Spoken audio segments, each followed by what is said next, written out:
Barangay Ginebra, Justin Brownlee mga bro, nakakagulat ang ginawa. At Stephen Holt, pinabilib si Coach Tim Cone. So isang napaka-intense na laban nga ang nangyari mga bro matapos talunin ng Barangay Ginebra ang TNT Tropang Giga. Maaga na namang nakalamang ang Barangay Ginebra sa laban pero nakadikit naman ang TNT.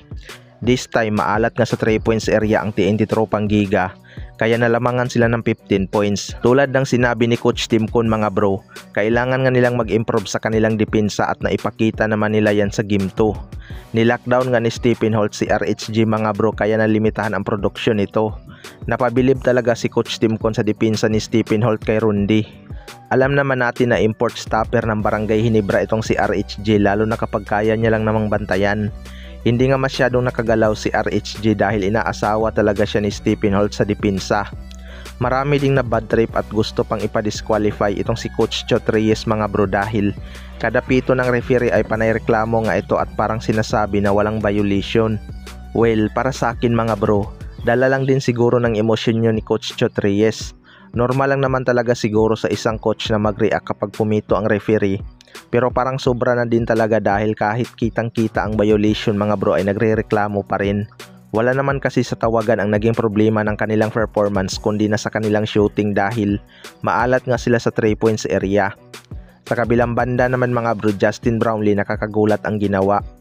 Ito ngang si Justin Brownlee ay hindi 100% healthy mga bro dahil inatake nga siya ng asthma noong Game 1. Pero maganda pa rin naman ang kanyang naipakita. Ginawa nga lahat ni Justin Brownlee ang kanyang makakaya dito sa Game 2 para lang makabawi kahit may iniinda siya. Siya nga ang nagsilyo sa kanilang panalo noong dulo matapos ang kanyang napakagandang layup. Nagtala nga si Justin Brownlee ng double-double 35 points at 11 rebounds. Marami talagang nagulat sa ginawa ni Justin Brownlee noong dulo mga bro. Although kamuntikan pa silang matalo dahil sa naging turnover ni Scottie Thompson. Mabuti na lang at hindi na ipasok ni RHJ ang kanyang panghuling tira. Kung natalo pa ang Barangay Ginebra mga bro, siguradong kay Scottie Thompson talaga ang sisi ng ibang Ginebra fans dahil sa kanyang naging turnover. Malaking bagay din talaga mga bro na umiscore ng 35 points itong si Justin Brownlee dahil isa nga lang ang kanilang naging lamang. Dalawa nga lang sila ni Scottie Thompson ang nagtala ng double figure. Kapag nagtuloy-tuloy ang ganito kagandang performance ni Justin Brownlee, siguradong malaki ang chance nilang magkampiyon. Pero kailangan din mag-step up ng ibang locals next game mga bro, partikular na yung ibang kumakain ng minuto. Pero si Stephen Holt hindi niya naman kailangan umiscore ng malaki dahil depensa niya lang ang kanyang priority.